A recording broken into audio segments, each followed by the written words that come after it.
Em Efésios capítulo 3, versículo 11, Paulo diz que Deus tem um eterno propósito que estabeleceu em Cristo Jesus, nosso Senhor.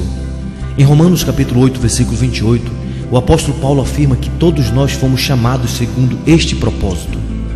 O que significa isso? Afinal, qual é o plano de Deus para o seu povo? Esse plano é geralmente conhecido como o decreto de Deus. E Paulo resume o decreto de Deus em 5 declarações extraordinárias em Romanos capítulo 8, versículo 29 e 30. Em primeiro lugar, Paulo diz que Deus conheceu eternamente o seu povo. Nos conheceu no sentido de um relacionamento íntimo com Ele. Ou seja, Ele nos amou com um amor eterno. Sendo assim, a fonte da nossa salvação não está em nós, mas tão somente no amor precioso de Deus. Nos conselhos de Deus, além de amados, nós fomos predestinados para a salvação. Aos que conheceu, Ele os predestinou. Predestinar significa escolher antecipadamente.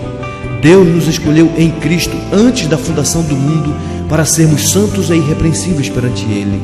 Foi uma eleição incondicional, porque foi conforme o conselho da sua própria vontade.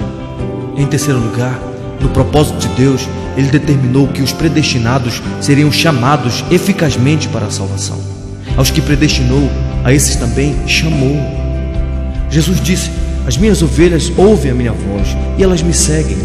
Ele escolhe e Ele chama. Ao chamar, o Espírito Santo muda as disposições íntimas da alma. Por isso, é um chamado irresistível. Jesus disse também que todo aquele que o Pai me dá, esse virá a mim, e o que vem a mim, de modo nenhum o lançarei fora. Ou seja, é um chamado eficaz. No conselho eterno, Deus também decidiu justificar aqueles que Ele chamou. E aos que predestinou, a esses também chamou. E aos que chamou, a esses também justificou. Justificação é o ato de Deus pelo qual Ele declara o pecador justo com base nos méritos de Cristo Jesus. Em Cristo, portanto, Deus nos declarou inocentes em seu tribunal. Aquele que não conheceu o pecado, Deus o fez pecado por nós, para que nele nós fôssemos feitos justiça de Deus.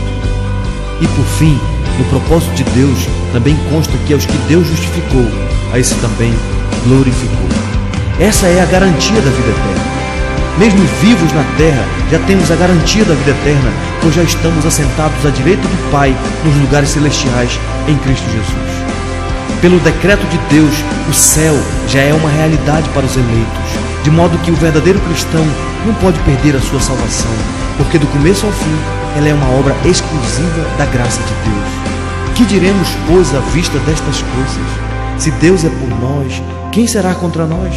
Aquele que não poupou seu próprio filho, antes por todos nós o entregou, porventura não nos dará com ele graciosamente todas as coisas? Quem intentará acusação contra os eleitos de Deus? Quem os condenará? Quem nos separará do amor de Deus que está em Cristo Jesus, nosso Senhor? Pelo contrário, em todas essas coisas nós somos mais que vencedores por meio daquele que nos amou. Esta é a segurança da vida eterna.